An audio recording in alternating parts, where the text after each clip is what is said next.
بسم اللہ الرحمن الرحیم اللہم صلی علی محمد وعلی محمد۔ ہم تمام پاکستانیوں خصوصاً اہل بیت علیہم السلام کے چاہنے والوں کو تعزیت پیش کرتے ہیں کہ پاکستان کو دوبارہ لہو لہو کر دیا گیا اور عالمی میڈیا پر پاکستان کو دوبارہ بدنام کیا گیا، اور اس دفعہ بھی قائد اعظم کے ہم مذہب افراد کا خون بہایا گیا، اور جس طرح سے پہلے کوئٹہ میں ہمیشہ کی طرح سے ہزارہ کی شیعہ برادری کا خون بہایا گیا کہ واقعاً پاکستان کی ایک مظلوم ترین قوم، مظلوم ترین ایک برادری ہزارہ برادری کہ جنہیں ہمیشہ درجنوں کی تعداد میں یا سینکڑوں کی تعداد میں قتل کیا جاتا ہے، اور اس دفعہ بھی ان معصوم کام کرنے والوں کو کہ جو کان میں کام کر رہے تھے بے دردی سے قتل کیا گیا۔ اور اس سے پہلے کہ ہم گفتگو کریں توجہ دلا دیں کہ یہ ہمارا صرف یہ ہمارا ایک تعزیت نامہ نہیں ہے، صرف یہ ایک مذمت کی گفتگو نہیں ہے، یہ ذہنوں کو جھنجھوڑنے کے لیے ہے کہ پاکستانیوں کو بیدار ہونا ہوگا، چاہے وہ شیعہ ہوں یا سنی ہوں، عیسائی ہوں یا ہندو ہوں۔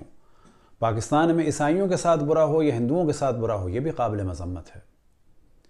یہ جو کبھی بچی کو قرآن جلانے کے جرم میں سزا دینے کی بات ہوتی ہے تو کبھی عیسائی جوڑے کو بھٹے میں ڈال دیا جاتا ہے، تو کبھی اب یہ مندر میں حملہ ہوا، تو سوچنا چاہیے کہ ان لوگوں کو بھڑکانے والے کون سے لوگ ہیں، کس قسم کے ہیں۔ کبھی مینیجر کو قتل کر دیا جاتا ہے، تو کبھی ایک بچے کو مشال خان کو توہین اسلام کے جرم میں قتل کر دیا جاتا ہے۔ تو ہمارا مطالبہ ہے کہ جس طرح سے آرمی پبلک اسکول کے بچے کے جو قتل ہمارے بچے ہیں ان کے ذکر کو زندہ رکھا گیا، ان کا دن منایا جاتا ہے، ان کے لیے ترانہ بنایا جاتا ہے، بالکل ایسے ہی ایک دن مختص کیا جائے پاکستان میں شیعہ جینوسائیڈ اور شیعہ قتل عام کی یاد منانے کے لیے، اور ڈسکس کیا جائے کہ پاکستان میں کتنی تعداد میں کہاں کہاں پر شیعہ قتل ہوئے، اور پاکستان کے پرچم کو سرنگوں رکھا جائے۔ سائیکولوجیکلی بیماریوں میں سے ایک بیماری یہ ہے کہ اپنی کمیوں کو دوسروں پہ ڈال کے سبکدوش ہو جائے۔ یہی بیماری پاکستان کے سیاست دانوں میں نظر آتی ہے، اور افسوس کے ساتھ بعض دفعہ آرمی میں بھی نظر آتی ہے کہ وہ اپنے کمیوں کو دوسرے ممالک پہ ڈال دیتے ہیں، گو کہ پاکستان کی سالمیت کو خطرہ ہے بہت سارے ممالک سے، خصوصاً انڈیا سے، لیکن ہر کام کو انڈیا پہ ڈال کے سبکدوش نہیں ہونا چاہیے۔ انڈیا اگر شیعوں کا قتل عام کرے تو اس صورت میں کرتا کہ جب اسے توقع ہوتی کہ شیعہ ری ایکشن کے طور پر پاکستان کو نقصان پہنچائیں گے، جبکہ شیعوں نے کبھی بھی کوئی بھی ری ایکشن حتیٰ کسی بھی فرقے کے خلاف ظاہر نہیں کیا۔ اب اگر کسی نے پہلی دفعہ سوچا بھی ہو کہ اس کے ذریعے سے پاکستان ضعیف ہوگا، لیکن اب ان کو سمجھ میں آ جانی چاہیے اگر یہ انڈیا کرا رہا ہوتا ہے یا کوئی اور، کہ بھی شیعوں کو مارنے سے تو کوئی مسئلہ ہوا ہی نہیں حل، کوئی انہوں نے ری ایکشن کے طور پہ نہ پاکستان کی سالمیت کو نقصان پہنچایا نہ تقسیم کی بات کی۔ اور ہم ایسا کر بھی کیوں سکتے ہیں؟ یہ پاکستان ہم نے بنایا ہے، قائد اعظم ہم میں سے تھے، راجہ محمود آباد ہم میں سے تھے، حبیب ہم میں سے تھے، اور ہزاروں لوگ کے جنہوں نے پاکستان کی بنیاد رکھی وہ ہم میں سے تھے۔ ہم نے پاکستان بنایا ہے، ہم ہی پاکستان بچائیں گے، اور ہم ہی لوگوں کو چاہیے کہ لوگوں کو بیدار کریں۔ اب جب یہ کہہ دیا جاتا ہے کبھی کہ کسی کا ہاتھ ہے، کبھی کہہ دیا جاتا ہے کہ جی پاکستان میں یہ سب کچھ ہو رہا ہے کیونکہ جو شیعوں نے کسی کی توہین کر دی یا تبرہ کر دیا، تو اب میں آرمی والوں سے مخاطب ہوں، خصوصاً کہ جب آپ کے سروں سے فٹ بال کھیلی گئی تو کیا آپ نے تبرہ بازی کی تھی؟ جب فیصل بیس پہ حملہ ہوا تو وہاں کیا مجلس ہو رہی تھی یا کوئی تبرہ کر رہا تھا؟ اور خصوصاً وہ جہاز کے جس کو ختم کیا گیا وہ تبرہ تو نہیں کرتا تھا کہیں؟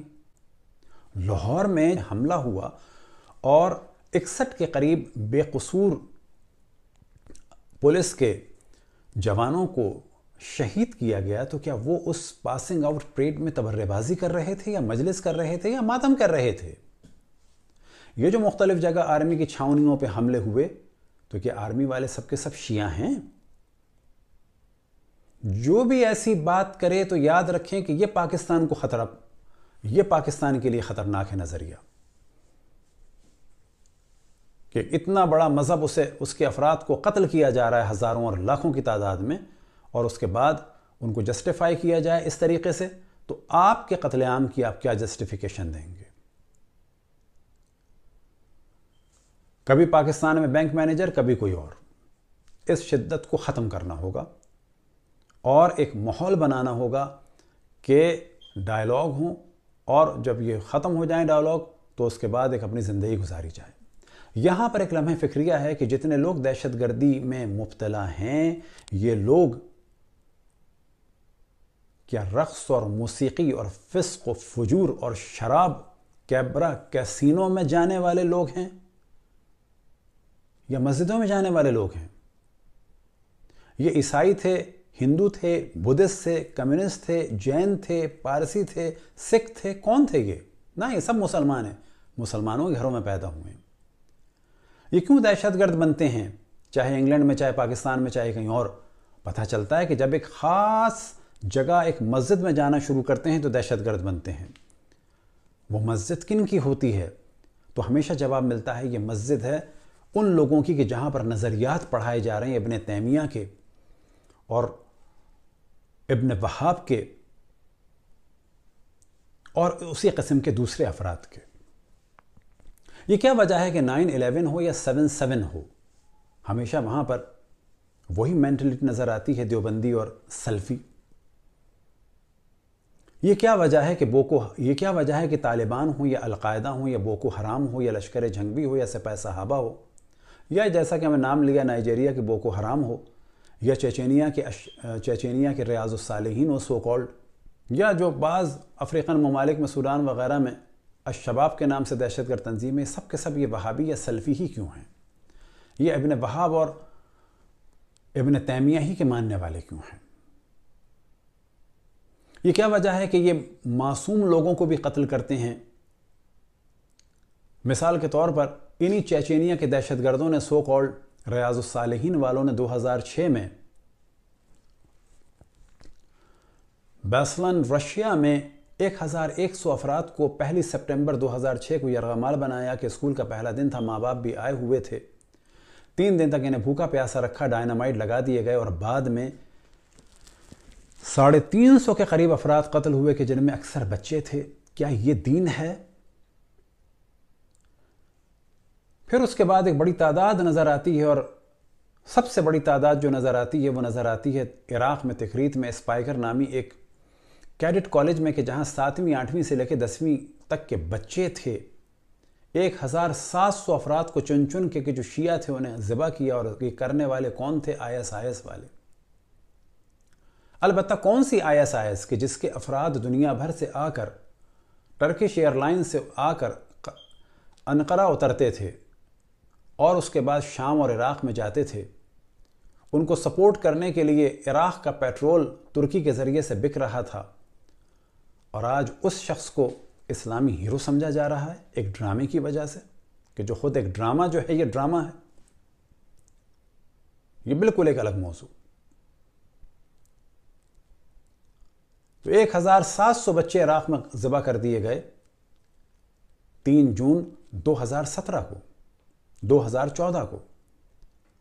پھر تیسرے مرحلے میں ذکر کریں گے، پشاور میں آرمی پبلک اسکول میں 148 بچے شہید کر دیے گئے 16 دسمبر 2014 کو۔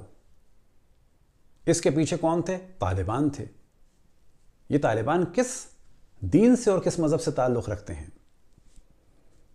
پھر ہم مثال دیں بوکو حرام کی، کہ انہوں نے 750 لڑکیاں ایک دفعہ اغوا کی، اٹھا کے لے گئے، ان کی آبرو کو پامال کیا۔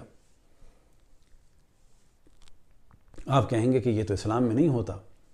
اسی مائنڈ سیٹ کی لڑکیاں دنیا بھر سے IS کی خدمت کے لیے گئیں، اجتماعی زنا کے لیے گئیں، اور اس کا نام رکھا جہاد النکاح، اور اپنے آپ کو لڑکوں کے حوالے کیا۔ وہ ساری لڑکیاں کسی کیبرے یا کیسینوں سے نہیں گئی تھیں۔ اکثریت ان میں جو یورپ سے گئی وہ لڑکیاں تھیں کہ جو انہی سلفی یا وہابیوں کی مسجدوں میں جاتی تھیں۔ بیدار ہونے کا وقت ہے، یہ سوچنے کا وقت ہے کہ کیا ہو رہا ہے۔ پھر ہم دیکھتے ہیں کہ افغانستان میں اسکولوں میں، کالجوں میں جتنے حملے ہوئے کہ جن کی تو فہرست بھی نہیں بن سکتی، اور بوکو حرام کے تو معنی ہی یہی ہیں کہ جو نائجیریا کی تنظیم ہے کہ علم حاصل کرنا حرام ہے۔ تو یہ جو سارے جرائم ہیں، ان سے پردہ ہٹانا چاہیے، ان کو چھپانا نہیں چاہیے کبھی کسی ملک پہ ڈال کے، یا کوئی مذہبی اور اسلامی مسئلہ بنا کے۔ پھر ہم دقت کرائیں کہ ساری دہشت گرد تنظیمیں کیوں ایک ہی مائنڈ سیٹ رکھتی ہیں۔ یہ جو آج ہم دیکھ رہے ہیں ISIS، اور یہ جو ہم دیکھ رہے ہیں ان سے پہلے طالبان، آرمی کے ساتھ جو کچھ کیا یعنی طالبان نے کیا، وہ کسی اور دین کے کسی اور دین کے ماننے والوں میں پیدا نہیں ہوئے تھے۔ وہ کوئی ناچنے گانے والے لڑکے نہیں تھے، کسی ایک مسجد میں جا کے ایسے ہوئے تھے۔ گو کہ اس کے پیچھے بھی کہا جا سکتا ہے کہ پاکستان اس کی اسٹیبلشمنٹ کا ایک خطرناک روپ تھا کہ جب انہوں نے رشیا سے لڑنے کے لیے ان وہابیوں کو یہاں پر بھرا پاکستان میں اور مدرسے بنائے، اور ان مدرسوں کا عذاب اب وہ دیکھ رہے ہیں۔ یہی وجہ ہے کہ دنیا میں جہاں بھی بم بلاسٹ ہو رہے ہیں، چاہے 9/11 ہو، 7/7 ہو، طالبان ہو، القاعدہ ہو، لشکر جھنگوی ہوں، سپاہ صحابہ ہوں، بوکو حرام ہوں، الشباب ہوں، ریاض الصالحین ہوں، یہ سب آپ کو ملیں گے ایک ہی مائنڈ سیٹ سے، اور جب تک انہیں کنٹرول نہیں کریں گے اس وقت تک مشکل کبھی بھی ختم نہیں ہو سکتی۔ اب ایک موضوع کی جانب توجہ دلائیں کہ جو حکومت ISIS اور وہ حکومت کہ جس کا نام طالبان کی حکومت تھا، ایسی حکومت پاکستان میں بھی بنی تھی، جب پاکستان کے اس حصے میں بنی تھی کہ جب پاکستان کا وجود نہیں تھا 18ویں صدی میں، اور یہ دہشت گرد اسی مائنڈ سیٹ سے ہیں کہ جن میں سے ایک کا نام تھا شاہ اسماعیل اور ایک کا نام تھا سید احمد بریلوی، کہ جن کو شہید بھی کہا جاتا ہے افسوس کے ساتھ۔ یہ وہ لوگ تھے جنہیں اہل سنت علماء نے کافر بھی کہا تھا، خارجی بھی کہا تھا۔ پٹھان قبائل بھی مخالف ہو گئے تھے کیونکہ انہوں نے وہی سب کچھ کیا تھا کہ جو آج القاعدہ نے، طالبان نے اور بوکو حرام نے یا ISIS نے کیا۔ اسی اسماعیل کی کتاب تقویت الایمان کہ جو کفریات سے بھری ہوئی ہے، اور اسی کے نظریات ہیں اور ان جیسوں کے نظریات ہیں کہ جن کی وجہ سے یہ شدت ہے۔ تو ضرورت اس امر کی ہے کہ ان شدتوں کو ختم کیا جائے، اور جب تک یہ شدت ختم نہیں ہوگی اس وقت تک کبھی بھی پاکستان کے یا دنیا کے حالات صحیح نہیں ہو سکتے۔ خداوند تبارک و تعالیٰ سے دعا ہے کہ پاکستان اور پاکستانیوں کی حفاظت فرمائے، اور پاکستانی فوج کو پاکستان کے دفاع کے لیے اور زیادہ طاقت عطا فرمائے۔ اور آخر میں ہم تمام پاکستانیوں کو اور خصوصاً ہزارہ مومنین کو دوبارہ تعزیت پیش کرتے ہیں اس سانحے پر، اور حکومت پاکستان سے درخواست ہے کہ ان کے قاتلوں کو جلد سے جلد گرفتار کریں، کیفر کردار تک پہنچائیں۔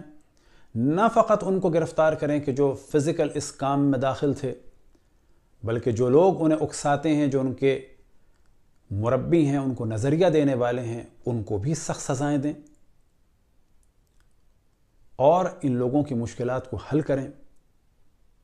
خداوند تبارک و تعالیٰ سے دعا ہے کہ پاکستان کی حفاظت فرمائے، پاکستان کی فوج کی حفاظت فرمائے، پاکستان کے تمام دشمنوں سے، اور خصوصاً ان لوگوں سے کہ جن کے بڑوں نے پاکستان کو کافرستان کہا تھا اور قائد اعظم کو کافر اعظم کہا تھا۔ وصلی اللہ علی محمد وآلہ الطاہرین۔